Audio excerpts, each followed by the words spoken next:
رمضان میں زوجہ کے قریب جانے سے صحابہ کو منع کیا تھا. بڑا دلچسپ واقعہ ہے. رمضان کی راتوں میں بھی زوجہ کے قریب جانے سے منع کیا تھا. ایک صحابی تھے, وہ رات میں کہیں چلے گئے.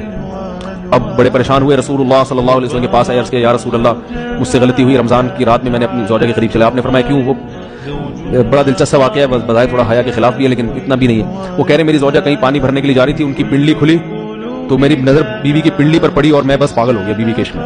میں یہ اس لیے بیان کر رہا ہوں کہ جو لوگ نظر کی حفاظت کرتے ہیں وہ بیوی کے عشق میں پاگل ہوتے ہیں. جو دن رات انٹرنیٹ پر پنڈلیاں دیکھتے رہتے ہیں انہیں بیوی کی پنڈلی بھی کیا شکل بھی اچھی نہیں لگتی ان کو.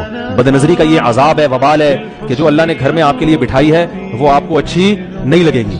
تو نظر کی حفاظت کیا کرو, اس سے آپ کو اپنی بیوی سے عشق ہوگا, محبت ہوگی. بات آ رہی ہے سمجھ میں؟ تو اب دیکھو کیسا روزے کی حالت ہے. رمضان میں پابندی ہے, اسلام میں حکم تھا جو رمضان میں بیوی سے بھی طریقہ 60 روزے لگاتار رکھنے پڑیں گے.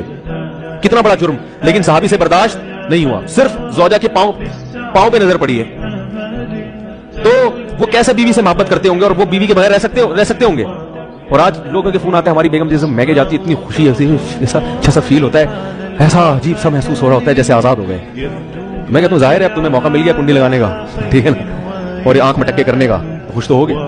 تو یہ بھی ایک عذاب ہے جو لبرل لوگ نے جس عذاب میں ڈالا ہوا ہے نا, اس میں عورت کے حقوق نہیں ہے. عورت کے حقوق نظر کی حفاظت میں اور عورت کے پردہ کرنے میں. جب مرد باہر نکلے گا سب پردے میں ہوں گی تو آئے گا کس کے پاس؟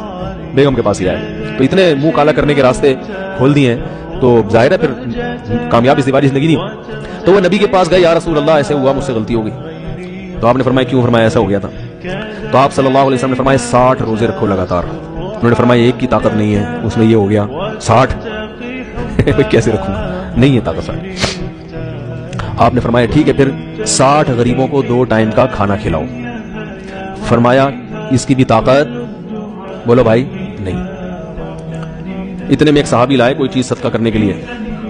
تو آپ نے فرمایا چلو اصل حکم تو یہی ہے کہ 60 روزے یا پھر 60 غریبوں کا کھانا, وہ نہیں تو چلو فی الحال ان کو تنبیہ کے لیے کچھ ان سے صدقہ کروا لیتا ہوں. فرمایا چلو یہ فلاں خیرات کی ایک چیز لے کر آئے ہیں, تم یہ لے کے غریبوں میں بانٹ دو. انہوں نے فرمایا مجھ سے زیادہ غریب پورے مدینہ میں چلو بھائی کوئی بھی نہیں. آپ صلی اللہ علیہ وسلم مسکرانے لگے, فرمایا جاؤ کھاؤ اور بچوں کو کھلاؤ. وہاں وہی غلطی بھی ہوئی اور گھر میں راشن بھی آ گیا. تو اس کے بعد قرآن کی آیت نازل ہوئی کہ احل لکم لیلۃ الصیام الرفث الی نسائکم ہن لباس لکم وانتم لباس لہن علم اللہ انکم کنتم تختانون انفسکم فتاب علیکم وعفى عنکم فالآن باشروہن وابتغوا ما کتب اللہ لکم.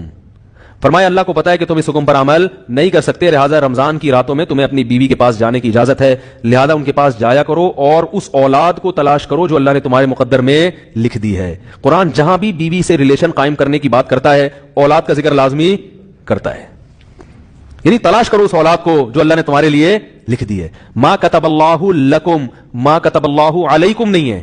علا کا مطلب تمہارے خلاف, لکم کا مطلب تمہارے فائدے کے لیے. لام عربی میں نفع کے لیے آتا ہے, علا عربی میں ضرر اور نقصان کے لیے آتا ہے.